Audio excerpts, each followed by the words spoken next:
Live, guys. We're here. Hi, everybody. Happy New Year's. This is, if you happen to be a dedicated viewer of this show, Fearless Flight Live, our weekly live show, then you may actually know that this is the beginning of our sixth season, actually. It's amazing. Long? Sixth season, yeah. So and our fearless leader, Captain Ron, has returned from Denmark in one piece. Was all good. However, he is feeling still a little bit under the weather, and so we have once again the company of Captain Eric and Flight Attendant Diane to basically pull me out of the fire. No, fire, but I'll throw myself under the bus. The chief. Stuff up. It's a lot of fun. We were talking about the program, but Ron makes the Danish people look like they're suntanned, and he sounds like the Marlboro Man running the Pikes Peak Marathon. Other than that, he feels great. He is so pale. He's clear. Yeah, he's clear. Yeah, cleared for cleared for his bed. So anyway, we wanna serve you and your goal in overcoming or continuing to work on your fear of flying in 2023. And what better way to start this year with a real life question from a new member in our Facebook group, Birds of a Feather. We had Ashley ask a question about basically what can we say and how can we help her, because she experiences already great bouts of anxiety walking down the jet bridge. And so before we get into the, maybe a little bit more of the psychology of this whole thing, I have a question because it might dovetail into Ashley's question. It's like, why are these jet bridges always like no windows in North America? Because in Europe, you often have the jet bridges and they have the clear sidings. Right. Wow. Yeah. So question. There's a couple of jet bridges that are like that. I want to say it's Palm Springs. There's a couple of markets that we fly to that the jet bridges are all kind of glass or whatever they are. And then right up until the time you get to the aircraft. And I agree, it's kind of a nice, pleasant view as opposed to probably 99% of the other jet bridges, which are all enclosed. Well, they have to telescope. They are telescoping, so they have to adjust to the aircraft that's coming in. And as Eric knows far better than I do, that if you look down on the tarmac, there are hatch marks, like 737 and A319. So there are spaces where the aircraft stop depending on the size of the aircraft. And our planes are a lot smaller, but there are still spaces and specific marks where the pilots have to stop.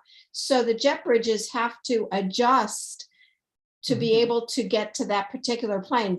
Some planes are big, some planes are little, some planes are higher up, some planes are lower down. So they have to telescope. So that kind of makes it almost impossible to make them somehow more comfortable. Eric, was I right on that? Did I make up too much stuff? Nope, all of it was correct. And I'm going to go out on a limb here and saying if you have a jet bridge with really nice Pella or Anderson windows in it, it probably costs a lot of extra money. Which is why they're at Palm Springs. Yes. Oh. Oopsie. Well, that's a wild guess. That is definitely it. But I wanted to I really want to acknowledge you, Ashley, because fear of flying in a sense is like tunnel vision, right? It's you hone in on what you're about to do and all the thoughts and all the emotions that are related to the thoughts that you have about stepping onto an airplane. And so in a way, the jet bridge really narrows not just your field of vision, but really tunnels your mind into, oh my God, I'm funneling into this plane and there is no way back. So, and at times, you might actually be waiting, on that jet bridge before you can actually get to board, and there's lots going on. So it really, I really feel with you that this is probably the place where you want to have already practiced what that's like for you and learn how to meet that, because it's going to be there, but how you actually meet this trigger, that's what we call it here at FearlessFlight. Walking down the jet bridge would be one of your triggers. And I'm gonna make a little plug here.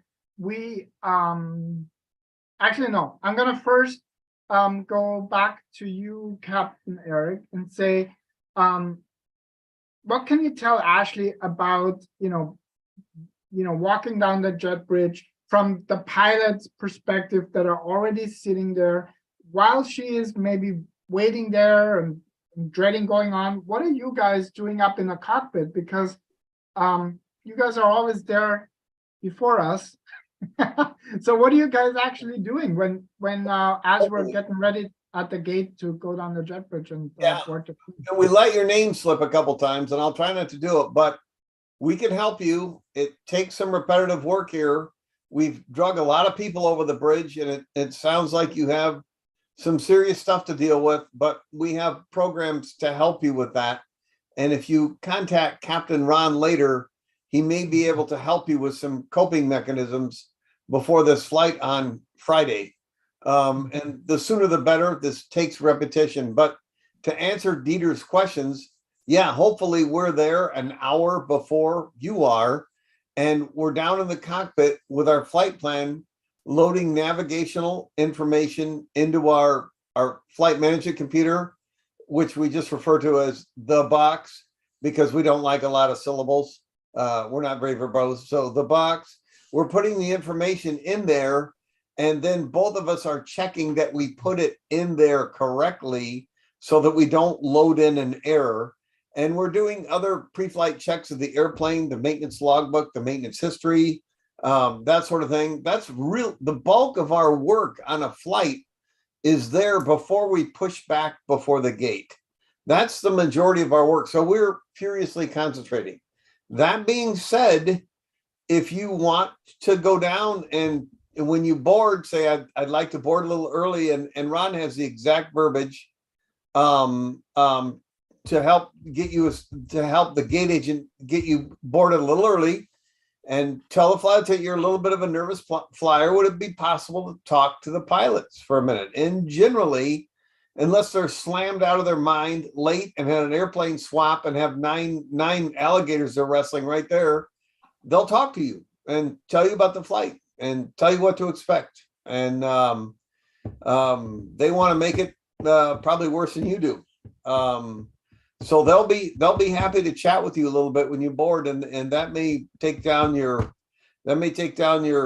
head pressure quite a bit, I hope. And we're doing stuff too before you all get down the jet bridge.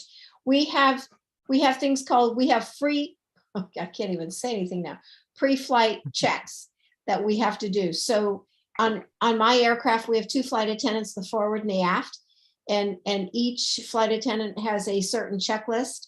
We have to check all of our safety equipment, our fire extinguishers and our seats and the lifelines and the emergency flashlights. I mean, we have to go through it's a mental at this point because I've been doing it so long. It's one of those things I just do it almost without thinking. But so we have a whole laundry list of things that we're checking to make sure all work. And even if the plane has come in and it was working because that other flight attendant checked it before he or she boarded the flight, it's our responsibility at that point before we take off to make sure that everything works. So we have a lot of things to make sure are functional before we go. So we're making sure of certain things, and Captain Eric, they're up in the flight deck, they're making sure that they have a gigantic laundry list of things they have to check. So by the time you board, that plane is in primo condition, just saying. Hey, thanks so much, Diane. I really appreciate that. And actually, I just saw that you joined us actually live here. So if you do have a specific question, please just put it in the comments. I can see them here and I can pass them on to Captain Eric or Diane. What I do want to say though, and I did put that link also in the comments. So we, I don't know, serendipity, whatever it is, Ron and I were talking about doing a flash sale for our 60-minute coaching calls. And of course, if you've never connected with us, you actually have a free 50-minute coaching call. And I put that link in the comments in chat as well. But this is particularly helpful because while, as we say, that the pain in your brain is not about the plane, it's while, you know, that is very, very true, so much of your triggers are intimately tied to and connected with the different aspects of the plane and the process of flying. And so let me just, okay, so you're flying this Friday for the first time in a decade. So like I said, my best support for you would be to schedule yourself a 15-minute coaching call with Captain Ron if you haven't done that yet. And the other thing that we have exactly for that kind of situation is the Fearless Flight Kit. And let me just kind of talk to you why this is such a helpful tool. And that is because you may agree with me that as you get closer to the flight, that voice in your head, the chatter that's going on, as well as the emotions that come along with it, kind of tunnel you in. And it's really, really hard to, you know, for example, in something like, oh, just relax and take a breath or something like that. So that's usually not gonna work when you're already at the gate or ready to board your flight. So you gotta practice what it's gonna be like when you're going on your flight before you even at the airport. And the Fearless Flight Kit, and especially the harmonizer, is a audio and a video product that we designed in such a way that it actually is designed to overwhelm that monkey mind of yours that goes 160 miles an hour. And at the same time, though, it also brings in different voices like flight attendant voice, a captain's voice, to kind of help you with the experience as you're going through your flight. And there's airplane sound because they tend to be triggers as well, because we don't, you know, usually spend a whole lot of time in airports or airplanes. And so all these sounds are always mysterious, and every ding is like, oh my God, something's wrong, you know. And meanwhile, it's a very normal communication between the pilots and the crew in the back.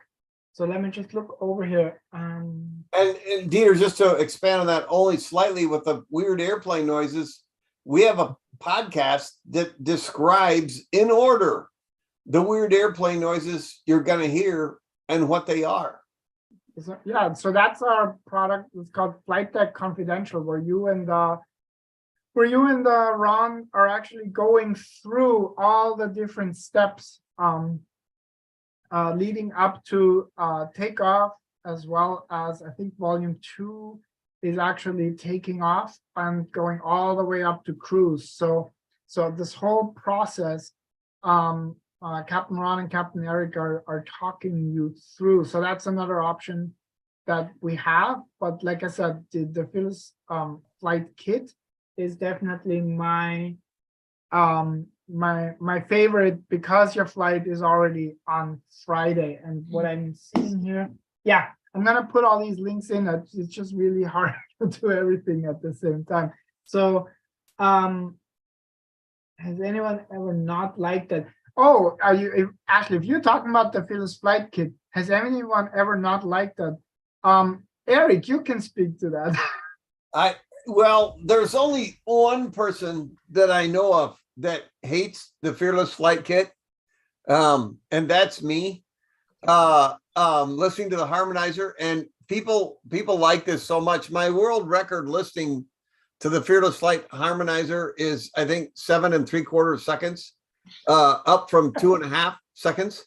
But I'm building some tolerance to it. But our users that take that on an airplane describe it as it distracts them so much from the process.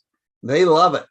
And not only does it distract them from the process, many of them, I mean, some people like going to the dentist and some people don't. My dentist is kind of a psycho like me, and I like him, and I can watch the good and the bad and the ugly on TV on the roof, which we like to do.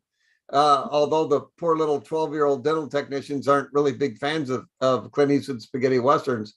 But many of our people that have anxiety about the dentist have worn the harmonizer, plug the harmonizer into their ears while they're at the dentist, and it makes them think it's a fabulous experience until they get the bill, which the harmonizer won't help you with. But it is a powerful distracting tool, and works very, very well. And like Tracy also said that instead of being too much, so the idea is this: instead of, you are trying to calm yourself down, which is really not gonna work in that sense when your physiology is completely jacked up. What's gonna happen is eventually it's like a giving in. It's like a giving up, giving in to the process. Exactly. And that is really to it.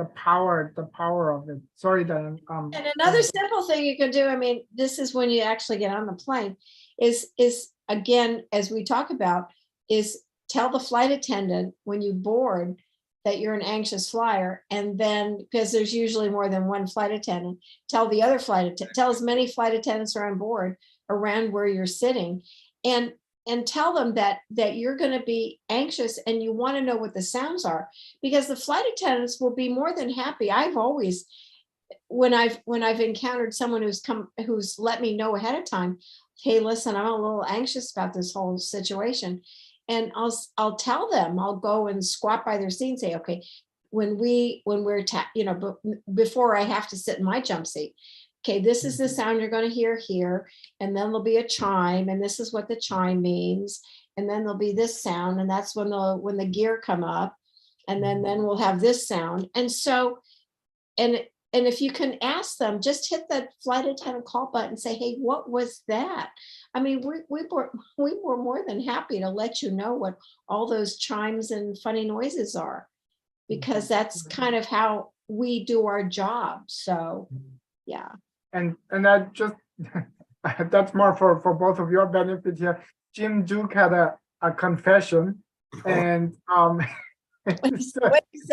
he's listening to the harmonizer when he wants to sleep. But that is exactly the point. These voices literally, in some ways, not in the beginning. Not in the beginning, but because in the beginning, what your mind is trying to do, it's trying to grasp to each of these voices, and we have put them in such a way that there is no way that you can actually hold on to all of these statements, because sometimes they come from the left and right ear. Sometimes they're actually almost above each other. So it's really all designed for that monkey mind, that part of your brain that hijacked the sympathetic nervous system, which is your fight or flight system, to kind of give in and just give over in that way. So obviously, like for Jim, who now has this as this calming part of what the harmonizer is doing, you can take it all the way and literally fall asleep to it. So, and one more story. There's one gentleman who had never flown before, and Jeremy, just amazing because he literally listened to it several times a day, and by the time he actually walked onto the airplane, he said, I don't even know what to say because I was expecting my anxiety to be a 12 out of 10. And it was really more like a 6 out of 10. And a 6 out of 10 you can manage. Yeah. We're not trying to sell you snake oil here. You will experience all of these triggers that we've talked about. However, the difference is rather than then this part in your mind taking over and taking you over, now there's actually space in your experience. And in that space, you can input new thoughts. And that is exactly what I was talking about. And this one helped you so much, but we do have our monthly group coaching webinars. And I think, okay, help me out, guys, the third Thursday in January. What is that? Well, I can't count it, but I bet our fearful flyers can The count third, yeah, so the third Thursday Yeah. of every month, we have our group coaching, the live group coaching webinars.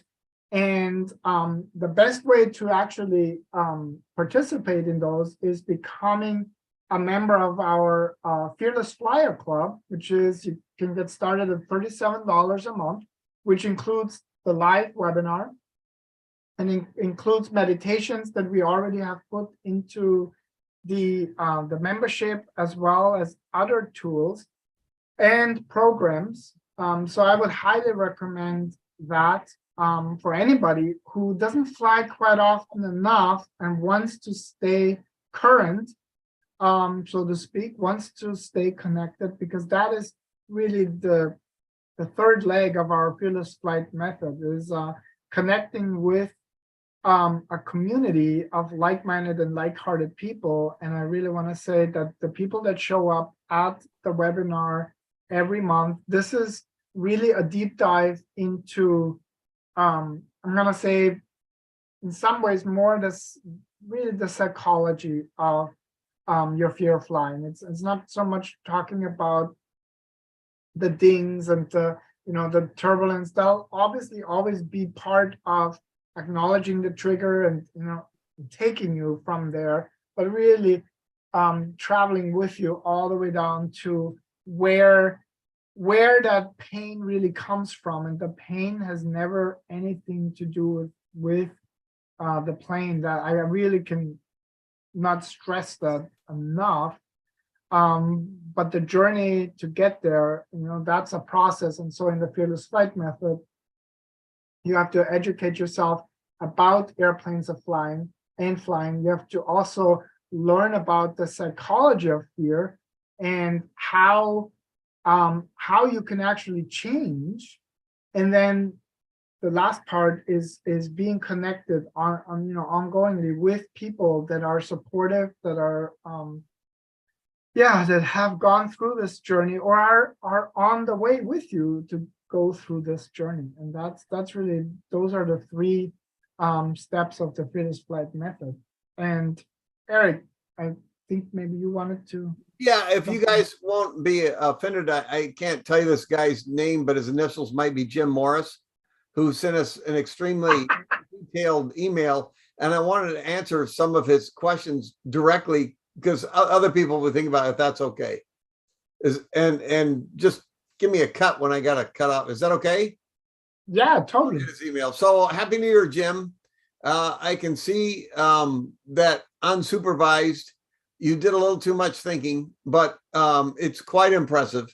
And point one that you make, and other people may be worried about some of this stuff too, the terms atmospheric, river, and bomb cyclone have become more prevalent in weather-related media.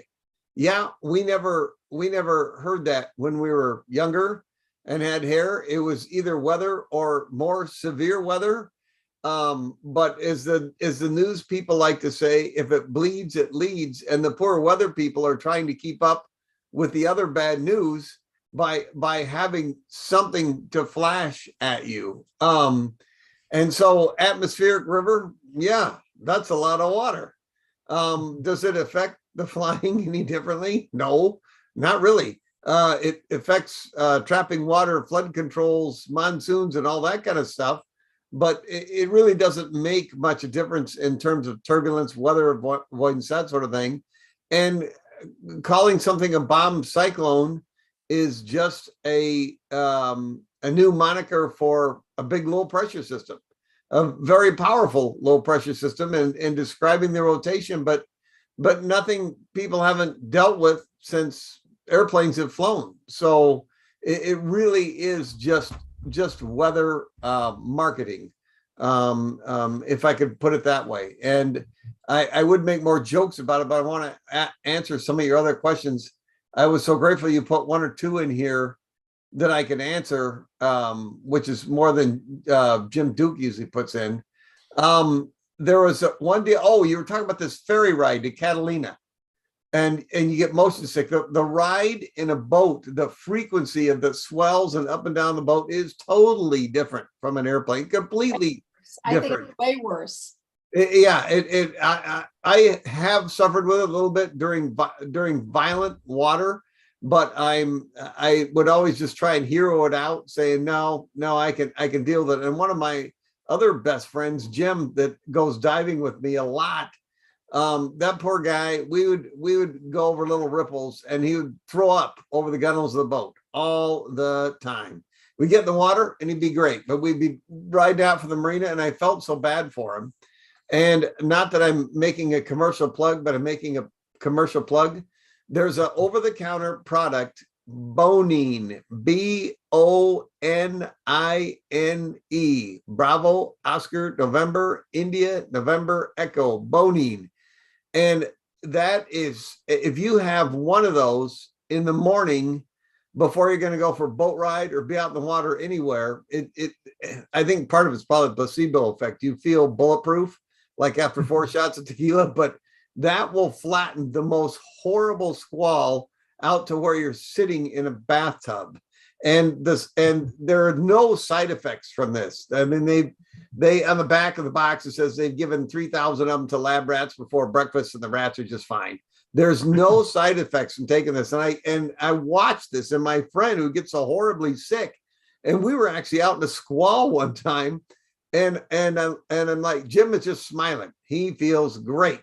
I'm like, Jim, you might want to sit a little closer to your buoyancy compensator, because I don't know if the boat's going to swamp or not. You might want it. He goes, I know, but I feel great. And that is an easy $5 solution to any of your waterborne turbulence questions forever. So I got 2 in a row going. Actually, I'll just say that Michelle also agrees with you that Bonine is great for motion sickness. So immensely powerful. Something to consider. Yeah. Does he have another question or? Oh, he's got 9 points in here. No, he's only got 3, but they're very complicated questions. So so the last one, he's talking about turbulence and lift, and he's thinking in his head about the total lift of the airplane, because he's actually flying some, and the total lift of the airplane at cruise is immense.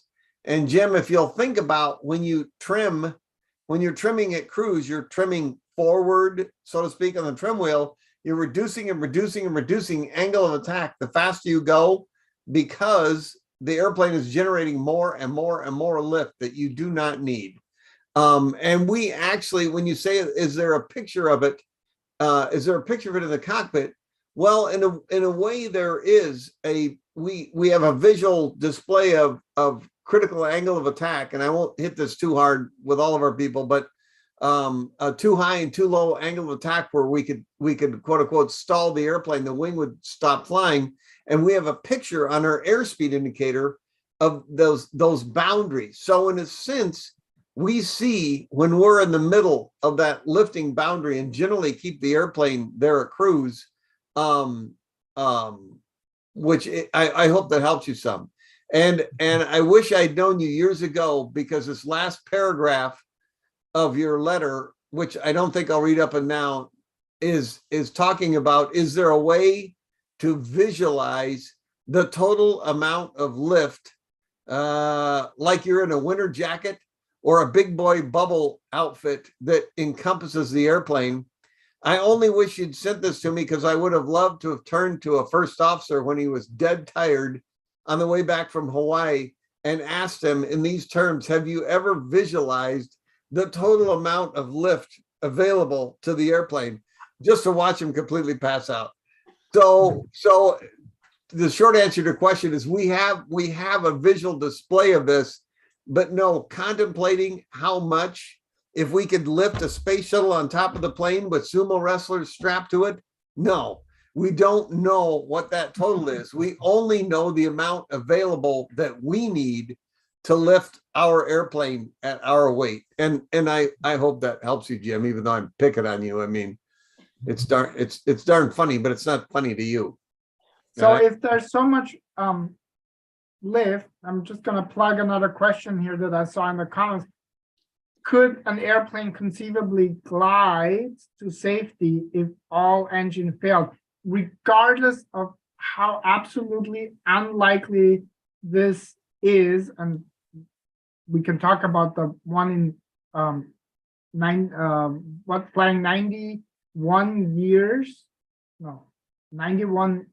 Anyway, I'll come up with a crazy number that we got from Arnold Burnett, which is an MIT professor that we had in one of our classes at Air Hollywood.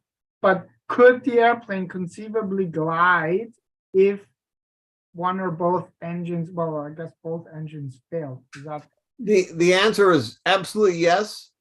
And when we make every descent to landing, we're essentially at zero power for 120 miles from the airport. We're attempting for fuel efficiency to glide as far as we can. And then for air traffic control restraints, we often have to put extra drag out to level off and power up. So we're doing that at the top of every descent. And one question that we get hit on once in a while is, I'm trying to remember them.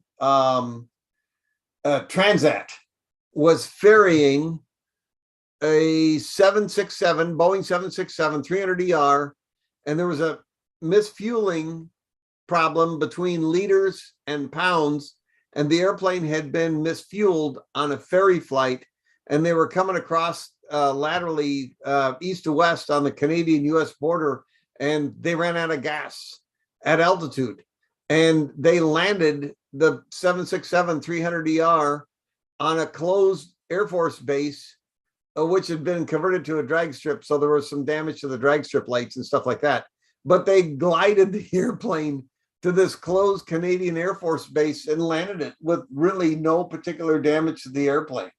And it is the odds of this are, as our friend Arnold Barnett, the MIT statistician, would say, you'd be elected president and have gold medals at the same time before you would be on an airplane, and that would happen. But is it physically possible? Yeah. And have people done it? Yes, they have. Can you explain, Eric? Can you just explain to the crowd what a ferry flight is? I mean, I know what it is. Oh, you're right. What a ferry flight is, because yes, we have regular scheduled flights, we have ferry flights, and we have repositioning flights. So, I mean, I know what those are, but why don't you explain to the crowd? Thanks. I jumped into that too fast. So what Diane caught me on, and it's correct, once in a while we'll have an airplane's on the ground and it needs maintenance work done. And we can't carry passengers in it, and there aren't parts, mechanics, whatever there, and the company wants us to take it somewhere to a hub or a maintenance base where they have a lot more parts and all so on and so forth, and can swap it out. We'll do what's called a ferry flight. We'll fly the airplane empty, and it can be ferried in airworthy condition, where it's fine, except it's out of an inspection cycle or it needs part XYZ or something, or it can be a maintenance ferry where the company will work directly with the FAA and say, part X, part Y, part Z are broken, and we want to fly it under these conditions and these altitudes and over this route. And the FAA will issue, will allow the airplane to make one flight under certain conditions, certain route, certain altitude, complying with that, even though it's a little sick or a lot sick. It'll allow the airplane to be flown somewhere where it can be fixed. And any of those are called a ferry flight. Ferry flight. Okay. And those are kinds of flights that we as flight attendants usually are not allowed on, because very often the plane is so sick that the FAA does not want to risk. They're willing to risk you guys. Yep. They're not willing to risk the flight attendants.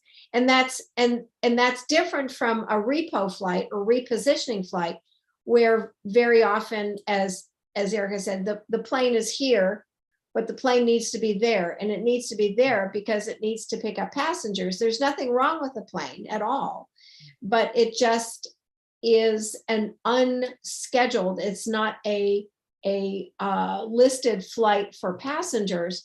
And I've had several of those actually, where I take the plane, the flight attendant and I, there's 4 of us, or sometimes actually one time there was just the 3 of us, and we board the plane. It's not a scheduled flight, and so there are no passengers, but we have to take this plane from here to there in order to take that plane with passengers from there to somewhere else, and that's called but there's nothing wrong with the plane at that point. Yeah. So meanwhile, I had enough going within, and I remembered the numbers. So your odds of dying in an airplane crash in a tier 1 airline is 1 in 33 million. What that means is that you will have to fly for 91 years every single day to even get close. And like Eric said, you actually, if you're an American citizen, you have a better chance of becoming the next president than that. So if you ever thought, I'm never going to be president, well, You get a lot of free. you're more likely to become a president than be even involved in an airplane crash. And the other thing that, and tier 1, by the way, because it sounds like, oh, who's a tier 1? It's everyone in North America. It's everyone in Europe. It's actually China as well. And I think Australia as well. So that's tier 1, and that covers pretty much most of the commercial, Most of your flying, yeah. most of your flying. I want to catch up a couple of other things. First of all, big shout out from Tracy to you, Eric and Diane. So she's loving it, and I'm gonna say Ashley. So I don't know if I haven't mentioned it. I think Ashley said that she's actually flying with a pilot friend, and so this trip is really kind of like a That's awesome. a fear of flying challenge, I guess, in some ways. So everything that you've heard tonight hopefully makes you feel a little bit better about what you're about to get into with your friend. I think you're super fortunate to have a pilot as a friend, but also as somebody who comes with you on a flight, because I think you said you didn't fly in 10 years. Just know this, that as much as this fear is focused on flying, the triggers, underneath it, those are the things that may take a little bit of time to work through for you. But all we're really after here is for you to be able to go on that airplane and kind of hover at a 6 or 7 out of 10 for those first 2 minutes of flight, because pretty much after that, you're naturally going to calm down. It's walking on a jet bridge, sitting and waiting there until you finally taxi out to the runway, You know, that those are all the stress moments. And then those first couple of minutes after takeoff, you know, your climb out, and like we said earlier, we do have quite a few programs that can help you. I put the Fearless Flight Kit in there, but just go to fearlessflight.com and look at all the different things that we have to offer, both free and also available for purchase. And oh yeah, and then Jim Duke offered. Thanks, Jim. That's so cool. That's one thing, you know, in the group. If you share your flight number, you're gonna have a lot of awesome people sending you good thoughts and good vibes and encouraging words along the way. And they were gonna, some of them are excited about tracking your flight, so they know that you're well. And in any case, we would love to hear from you actually after your flight in the Birds of a Feather group, how it's actually been for you. And let me just catch up here.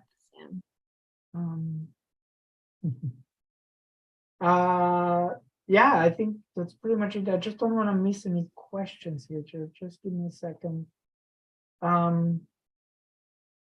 Oh, I do want to address Michelle's question, because we've spoken last week really highly of Southwest when, you know, all this stuff went down with you know, the pretty unprecedented storm over all of North America. So it didn't just impact the US, it impacted Canada.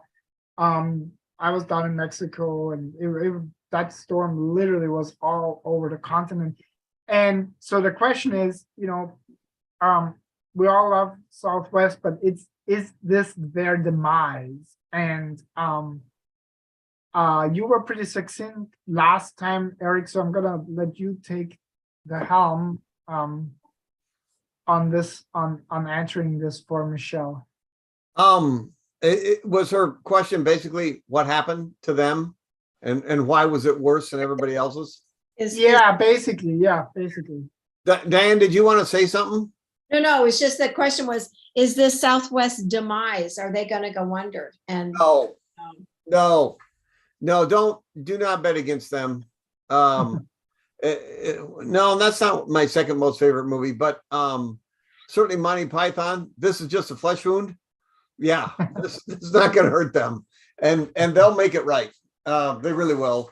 However, they, in a sense, it's a little bit like communication disasters from the past that led to big problems, where the company can communicate vertically up and down and they really listen. One example was the Morton Takeoff Corporation that made the O-rings on the Challenger disaster. Another one was Boeing's problem with the MCAS installation and separating their management from their engineering groups, and the new headquarters being thousands of miles away from where the product was built. And really ultimately, probably few of our people are old enough, but the Bay of Pigs disaster in Cuba was a classic one of those where the president and all the big shot military guys were sitting around a table, and everybody else thought, well, it doesn't seem like it. Everybody thought it seems like a stupid idea, but nobody's saying anything. So the president or the other guys must know what's going on. And they were all thinking it, but nobody was saying it. And in a nutshell, what happened to them is the weather system was an impact, but pushed them over the edge where they had a computer system designed the way it rebuilt trips. When there were cancellations, it would immediately split them into single day trips and reassign the crews. So as more flights got canceled, it would quickly reassign crews that were operating that airplane and crews in the back to the next flight they thought they could operate, which would then be canceled. And so as they quickly split and rebuilt and split and rebuilt. It was faster than crews could even move into position to possibly cover the next flight, which then would be canceled, and it piled them up horribly. That was problem one. Problem two is their communication system will have to take, we'll need a few $1 million for upgrades so that people can quickly talk to scheduling, quickly talk to dispatch, their flight planning department, and there'll be a mechanism in place where crews aren't on hold for hours and hours and hours, where they can get permission to fly a flight, get a flight release, flight plan sent to them, get regroup and blast, because they had crews sitting there by airplanes ready to haul people and go, but they couldn't get a flight plan. They couldn't get a flight plan issued. They couldn't talk to anybody that could issue a flight plan to them. And I don't think it's going to be their demise by any means.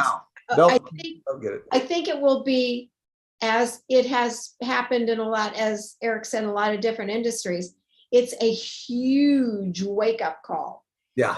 Their computer system was established in the 1990s, and that's, for those of us in 2023, that's basically the dark ages. And so their way to pull themselves out of the hole they've dug, which they dug in 1990, whenever, is really to upgrade and bring their computer system into today. And I hope very much, and I suspect they will do that, because they're a good company, and they have wonderful people, wonderful pilots, wonderful flight attendants, wonderful everybody, in order to maintain, to resurrect their reputation, which was sullied, deservedly so, in this last couple of weeks, that they will really focus their attention on upgrading the computer system, which will solve those kinds of problems that Eric was talking about. So I don't, it's not their demise by any means, but it may take a while for them to get the IT people, and I'm not an IT person. I grew up with a rotary phone, so I have no idea what they're going to do. But they'll have those people that do know what to do to pull themselves up. So yeah. Awesome. All right. Wow. This just flew by. I'm just looking at the time here. Yikes. Thanks so much for thank you so much for tuning in. I hope it was enjoyable and informative. And also, I do want to not forget about a question about engines and engine fires. We're gonna deal with that next week, so I'll make a note of that. And yeah, thanks so much for tuning in. If you are